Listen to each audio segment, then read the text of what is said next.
en todas las estructuras que ahí podemos nosotros observar.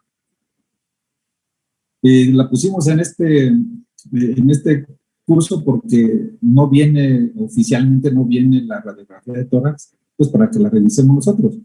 Pero esto es como el electrocardiograma. No hay paciente que llegue a una sala de urgencias con una patología, con una molestia torácica, pues que no termine haciéndole una placa de tórax, ¿sí?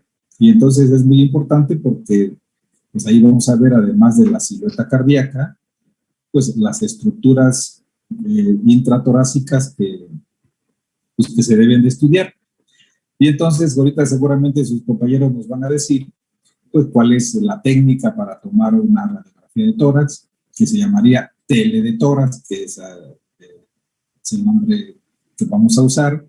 Y para que se llame así, bueno, pues hay una distancia que es la distancia normal para tomarla, y es una posición postero-anterior, así se llama, y donde vamos a tener, bueno, pues las partes blandas, las partes óseas, las partes gaseosas que tenemos en el tórax, pues se van a ver y las vamos a interpretar pues de una manera muy precisa, ¿sí? Entonces, vamos también a hacer la correlación de este estudio con algunas patologías, ¿sí? Casi con todas las patologías cardíacas. Y no se diga la correlación de la radiografía de tórax con el electrocardiograma.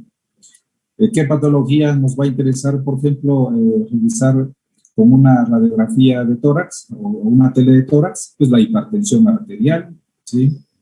La insuficiencia cardíaca, las enfermedades valvulares, todas las enfermedades estructurales que el corazón pues tiene, que se presenta, pues la vamos a ver en una placa de tórax, ¿sí? Y entonces vamos a ver también la posición que tiene el corazón en relación a los pulmones, en relación a los diafragmas, al diafragma izquierdo y derecho. Vamos a ver también los perfiles que vamos a ver en el perfil izquierdo, que vamos a ver en el perfil derecho, y de acuerdo a las alteraciones de estos perfiles, al tamaño del corazón, bueno, pues vamos a llegar a una conclusión diagnóstica seguramente, ¿sí? Entonces, vamos a dejar aquí a sus compañeros que nos hablen y vamos a entender seguramente qué es la tele de tórax, ¿vale?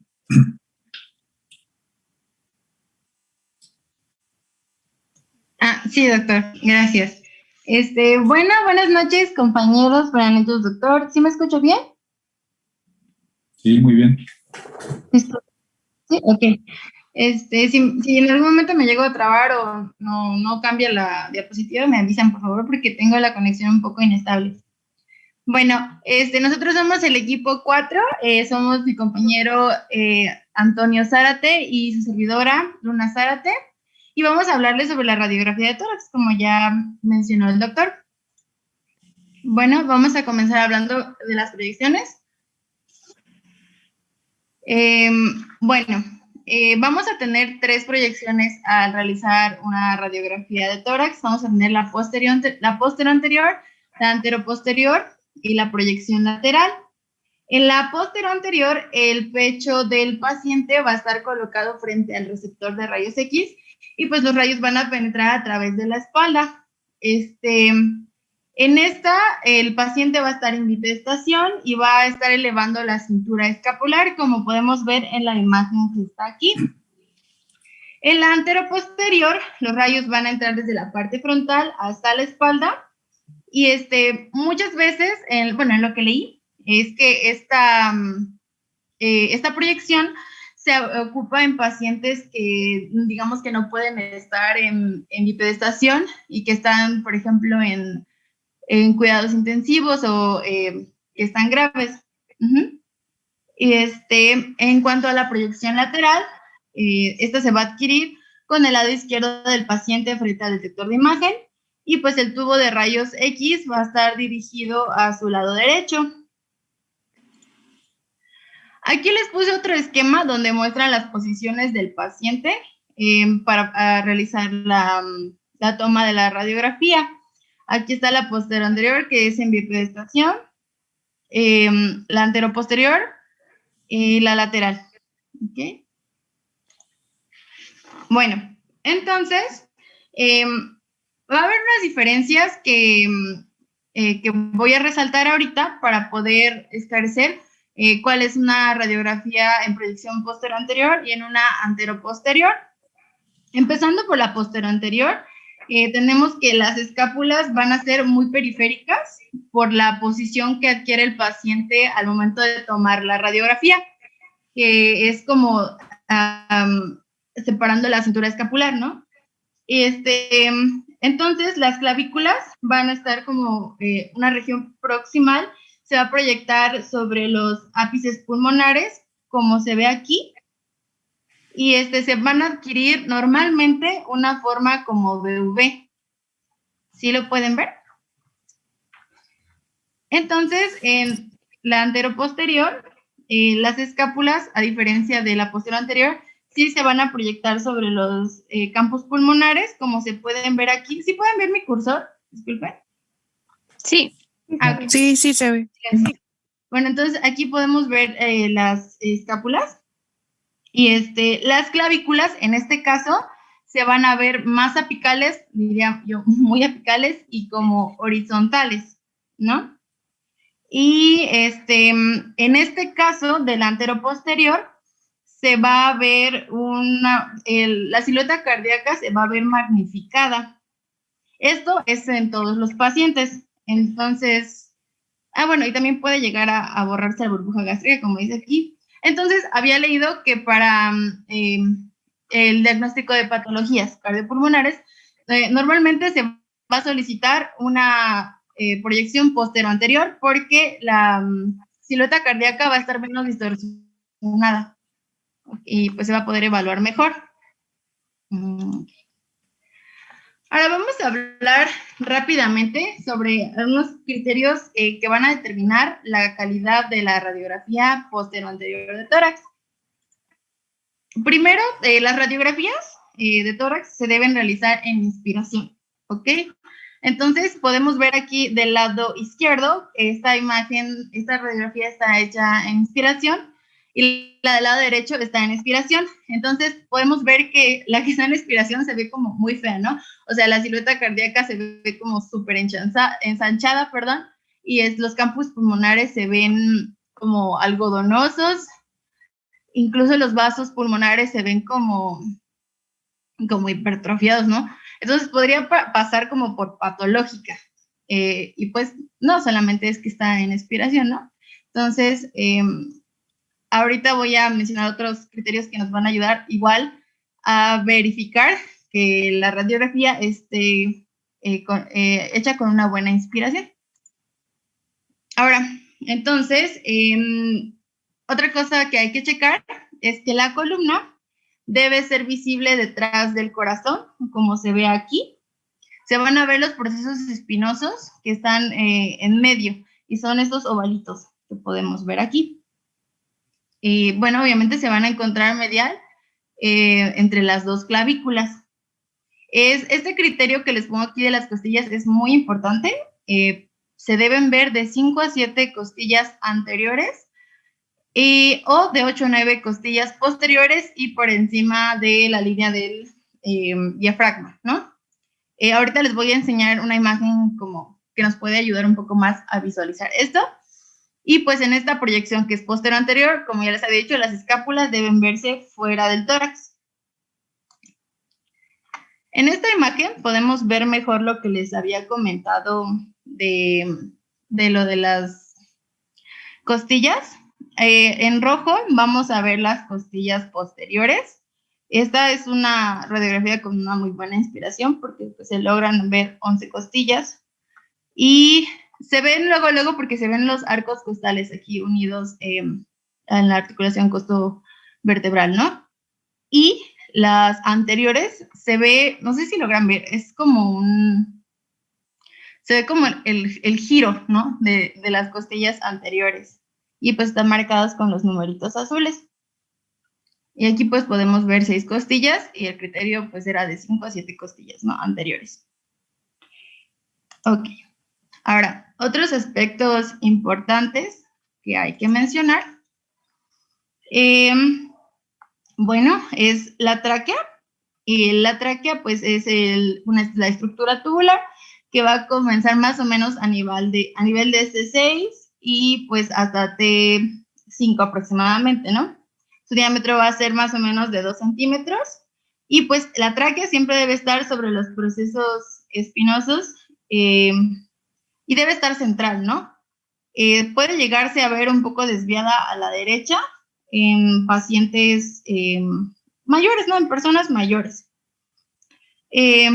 También vamos a poder ver la bifurcación del bronquio principal derecho y se va a dividir en un bronquio lobar superior y un bronquio lobar inferior. Y pues vamos a ver el bronquio principal izquierdo también. Estas estructuras que están aquí van a ser los vasos pulmonares y también vamos a poder ver los hilios, el hilo derecho y el hilo izquierdo. Ahora, en cuanto al diafragma, el hemidiafragma derecho normalmente siempre va a ser más alto y el hemidiafragma izquierdo va a ser más bajo. Sin embargo, en algunas ocasiones vamos a poder observar la burbuja gástrica cuando hay como aire en el estómago y entonces se va a ver ligeramente más elevado, ¿no? Okay. Siguiente. Otra cosa que es importante mencionar es que, bueno, aparte de observar estas estructuras que ya les mencioné, pues hay que observar la integridad ósea, ¿no? Vamos a ver las clavículas, las costillas, las escápulas y pues verificar la integridad de esta. Y cabe mencionar que cuando queremos ver específicamente estructuras óseas, se pide una radiografía de tórax óseo porque la técnica es ligeramente distinta, o sea, como esta que están viendo en pantalla, que incluso los campos pulmonares se ven como raros, ¿no? Como patológicos. Y no, simplemente es que se pidió una radiografía de tórax óseo y pues resalta como tal, pues las estructuras óseas, ¿no? Ok. Ahora, respecto al corazón, vamos a, bueno, yo leí que se estudia el borde cardíaco derecho del corazón y se va a estudiar el borde cardíaco izquierdo del corazón, ¿no? Y encontré estas dos imágenes muy bonitas, como para lograr visualizar esto, ¿no? Porque, pues, incluso lo considero difícil. Bueno, entonces del lado derecho vamos a poder ver la vena cava superior. Aquí está señalada la aorta, pero es una cuestión como que de bibliografía porque en algunos casos, bueno, yo creo normalmente no se puede ver como la aorta de este lado y ahorita les voy a decir por qué. Vamos a ver la aurícula derecha, que va a ser como de la estructura principal del borde cardíaco derecho. Aquí de forma como en vertical se va a ver la vena cava inferior. Y en cuanto al ventrículo derecho, este va a quedar como más central, ¿no? Como vamos a ver aquí en el esquemita de la derecha. Ahora, el borde cardíaco izquierdo va a estar conformado por la aurícula izquierda, que se ve aquí, y de forma predominante por la posición del corazón, vamos a ver el ventrículo izquierdo. Aquí también, muy importante, y creo que no los puse aquí, es el botón aórtico, que vamos a verlo aquí, y la arteria pulmonar. Esas van a ser las estructuras que forman el borde cardíaco izquierdo.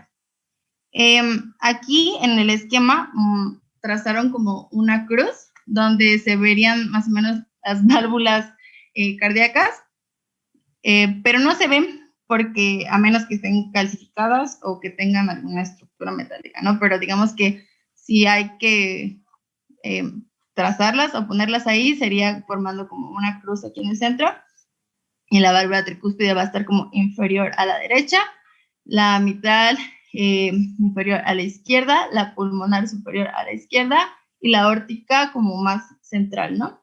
De este lado. Y ahora vamos a hablar un poco más sobre el botón aórtico, que es algo importante que hay que visualizar en las radiografías. Este que está acá es el botón aórtico y pues como sabemos con la edad los vasos van perdiendo su elasticidad, ¿no? Entonces, pues puede llegar a haber arteriosclerosis y las placas de ateroma, ¿no? La deposición de lípidos y calcio, puede haber aterosclerosis y entonces la aorta va a irse dilatando. Y aquí se ve en estas imágenes cómo se va dilatando. Por ejemplo, aquí en la sella se ve como más ancha. Incluso, bueno, sin llegar a criterios de aneurisma, sí, ¿no? Y en este caso se va a empezar a ver del lado derecho. Y entonces es por eso que les decía que era como cosa de bibliografía de que la aorta formaba parte del borde cardíaco derecho, porque puede que sí, puede que no. Y bueno, esto podría ser pues patológico, ¿no? Y bueno, esto que les digo se llama dolicidad aórtica, ¿no? Que es el ensanchamiento de la aorta. Y pues la calcificación. En esta imagen de la derecha se ve el botón aórtico y se ve ese arito como blanco y pues es una calcificación del botón aórtico. Ok. Bueno, ahora hablando acerca de la arteria pulmonar, o también conocido como botón pulmonar, pues este botón pulmonar lo vamos a encontrar en el borde izquierdo del corazón de la isleta cardíaca en la radiografía, como observamos en la imagen de la derecha. Y se va a encontrar inferior a la arteria, a la aorta, como ya lo mencionó mi compañera. Entonces, por así decirlo, esta arteria pulmonar o este botón pulmonar sería esta segunda prominencia, ¿no? Que se va a encontrar en el borde izquierdo del corazón. Por otro lado, también se puede localizar más fácilmente buscando en el hilio izquierdo, como vemos en esta imagen de la izquierda, una imagen como se le llama como de un aspecto de vasos serpenteantes que corresponden a este hilo izquierdo, y adyacente a este se va a encontrar el botón de la pulmonar. La siguiente, por favor.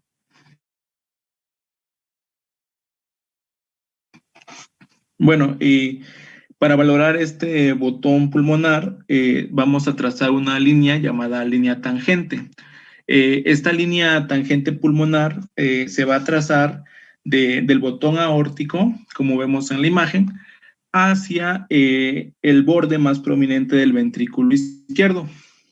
Y lo que se va a valorar es esta distancia, esta longitud que existe entre la arteria pulmonar y esta línea. Lo normal es que sea de 0 a 15 milímetros. La arteria pulmonar pues no debe de proyectarse más allá de la línea tangente, pero tampoco debe estar muy separada. Eso se le llama cuando está muy separada, se puede decir que está excavada este botón pulmonar. La siguiente, por favor. Y bueno, ¿en qué casos podemos encontrar pues un botón pulmonar que rebase esta línea tangente? Pues sobre todo en la hipertensión pulmonar, donde aquí en esta radiografía podemos observar cómo trazamos esta línea tangente que va del botón aórtico al ventrículo izquierdo, y nos percatamos de que este botón pulmonar está sobrepasando esta línea. Esto es importante porque pues es un hallazgo de imagenología que pertenece a la hipertensión pulmonar.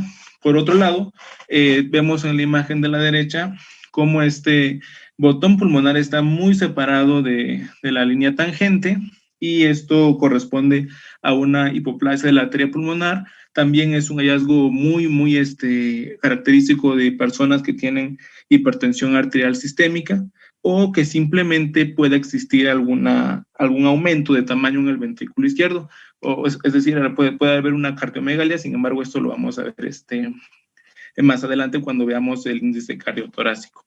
La siguiente, por favor.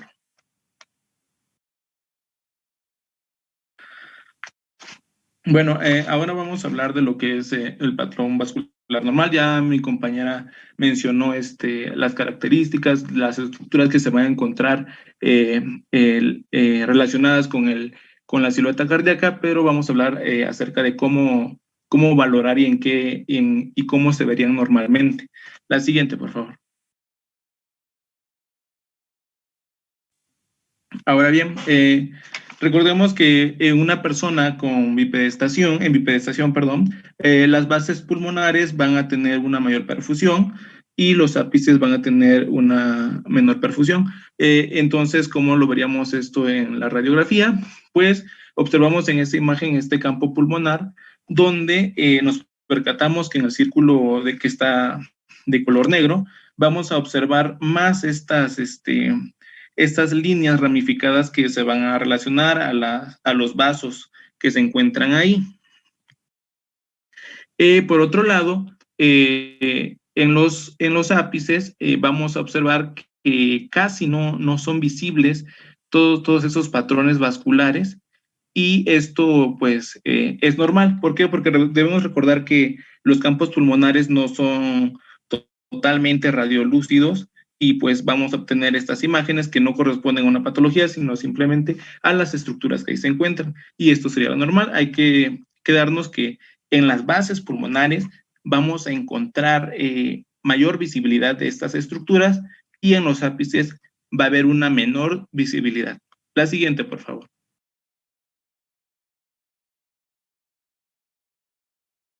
Y también otra forma de valorar estas estructuras es dividir estos campos pulmonares como en zonas o en tercios.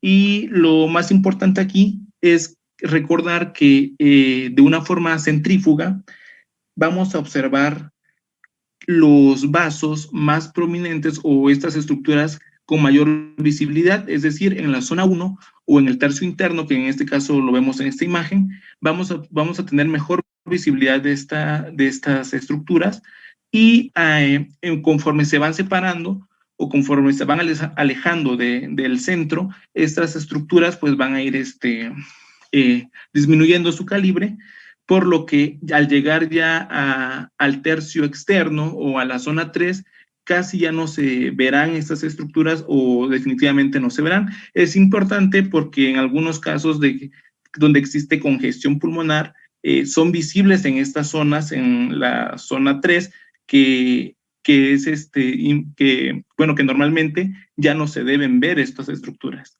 La siguiente, por favor.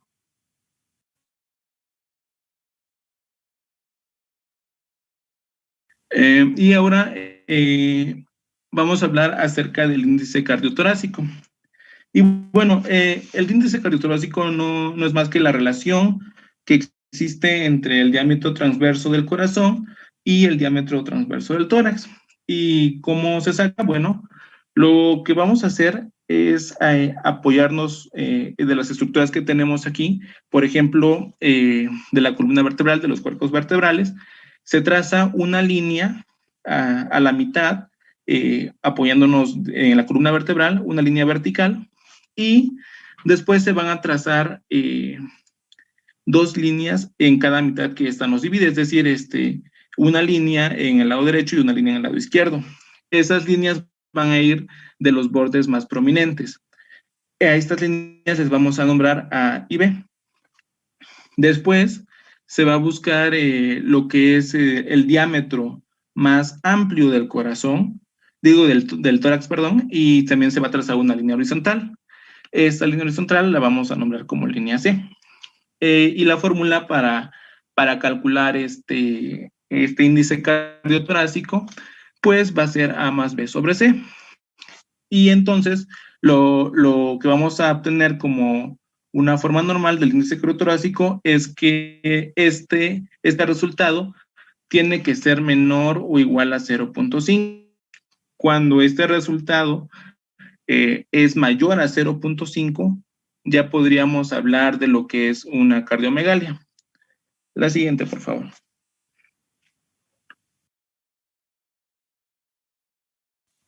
Y bueno, dependiendo del valor que encontremos, se puede también medir como en porcentajes, ¿no? Porque recordemos que el 0.5 equivale al 50%.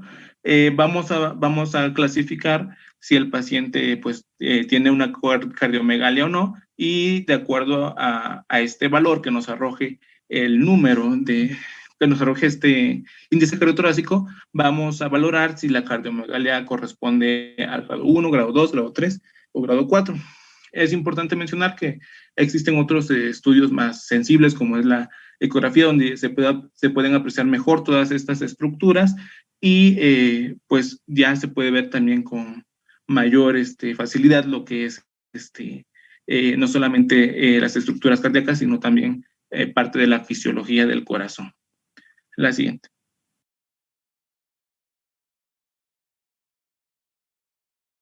Y bueno, esto sería todo por nuestra parte.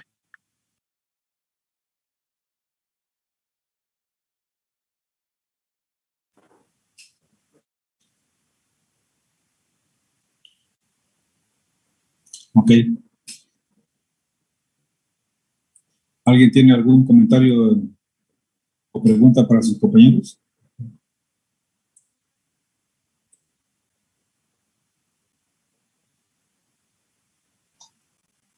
No, doctor. No sé si agregar algo, doctor. Sí, claro, por supuesto. Bueno, entonces la radiografía de tórax, jóvenes, yo creo que es algo tan trascendente y que vamos a estudiar estas imágenes pues con una técnica que sea buena, ¿sí? Y la técnica buena, pues es lo que ya dijeron ustedes. Yo quisiera preguntarle a los expositores a qué distancia se toma la tele de tórax, porque eso también es importante, si se magnifica la silueta o se hace más chica, ¿eh? ¿A qué distancia se toma la tele de tórax?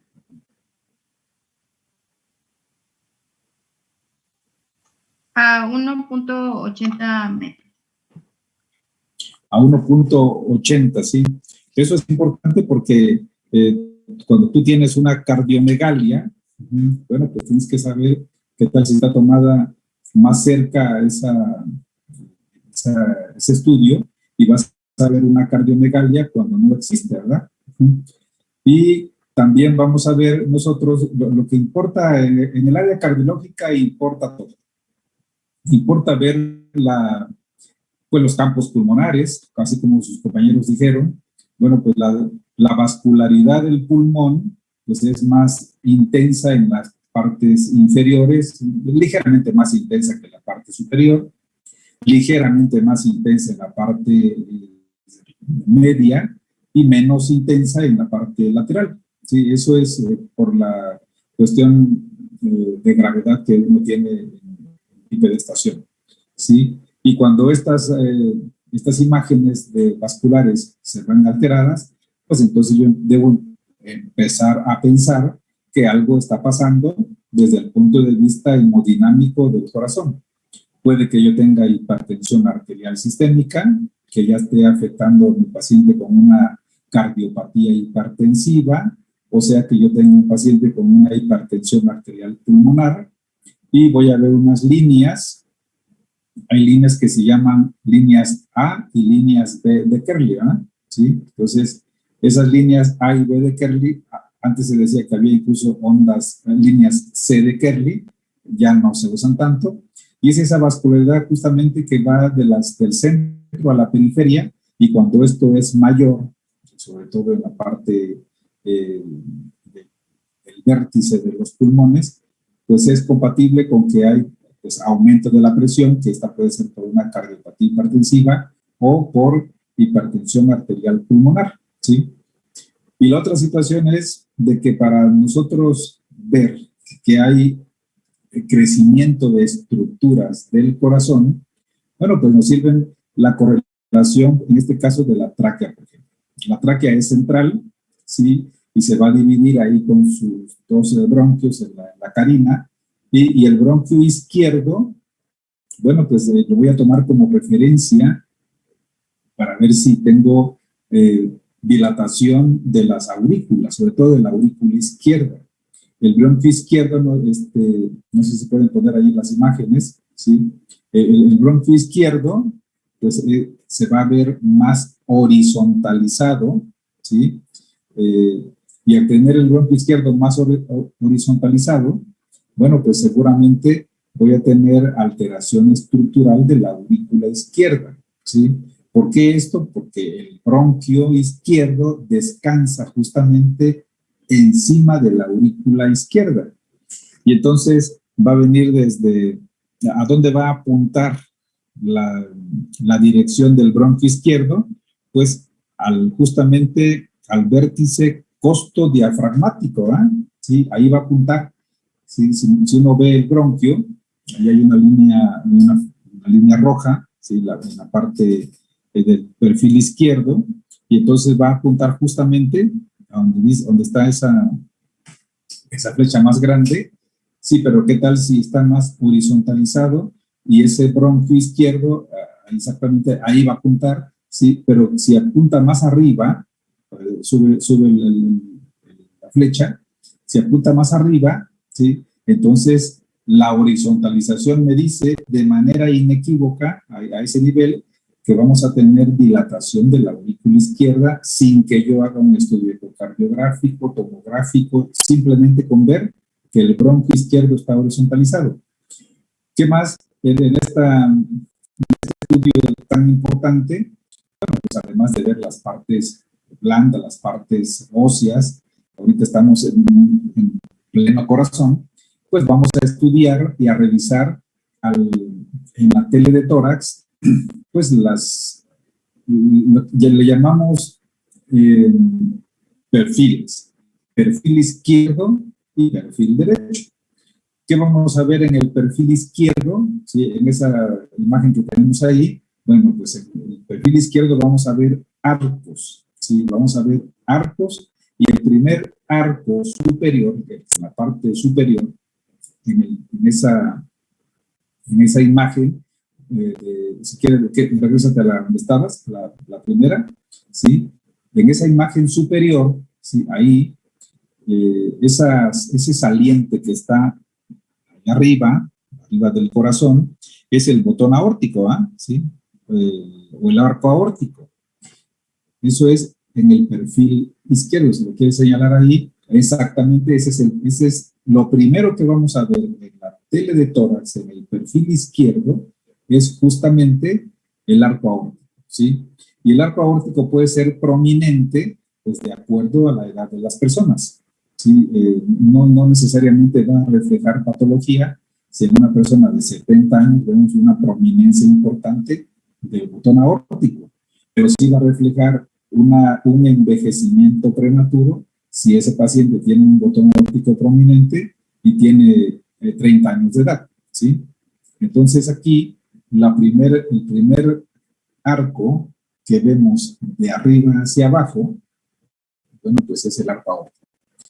Eso es muy importante. Por eso ustedes podemos tener una aorta pues a la izquierda, ¿verdad? Y entonces vamos a ver el arco pues del otro lado. Entonces es importante que en una anatomía normal veamos esta estructura.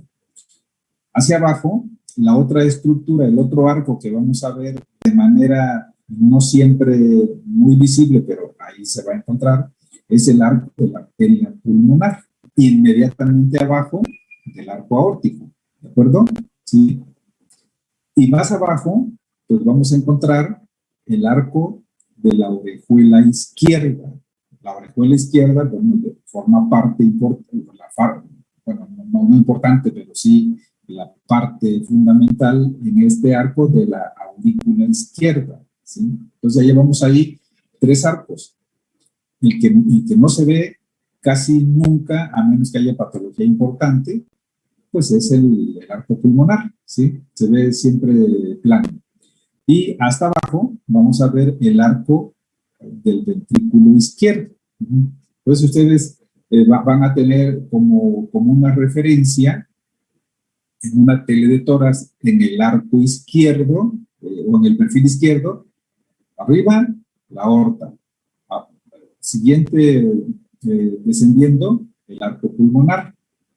Y más abajo, la orejuela izquierda, y más abajo el ventrículo izquierdo, como lo estamos viendo aquí en esta imagen, y eso es muy importante, ¿sí? Porque si ustedes empiezan a ver prominencias, imagínense que tienen un paciente, ahora vamos a correlacionar pues, la clínica con la tele de tórax. Imagínense ustedes que tienen un paciente con historia de fiebre reumática cuando tenía 8 o 10 años de edad, ¿sí? Y ahora llega con ustedes y tiene 35 años de edad, ¿sí? La fiebre reumática es una patología inmunoinfecciosa que va a alterar a la válvula mitral, la va a ir obstruyendo, y al obstruir la válvula mitral, pues seguramente se va a dilatar la aurícula izquierda, ¿sí? Y esto va a dilatar también la arteria pulmonar, porque va a aumentar la presión pulmonar, y al dilatar la aurícula izquierda va a dilatar la orejuela y muchas de las veces también el ventrículo izquierdo. Entonces, si ustedes tienen en su historia clínica paciente de 35 años de edad, hombre o mujer, que tuvo fiebre reumática cuando era un adolescente o un niño, y ahora lo encuentran con un soplo sistólico mitral o un soplo diastólico mitral, y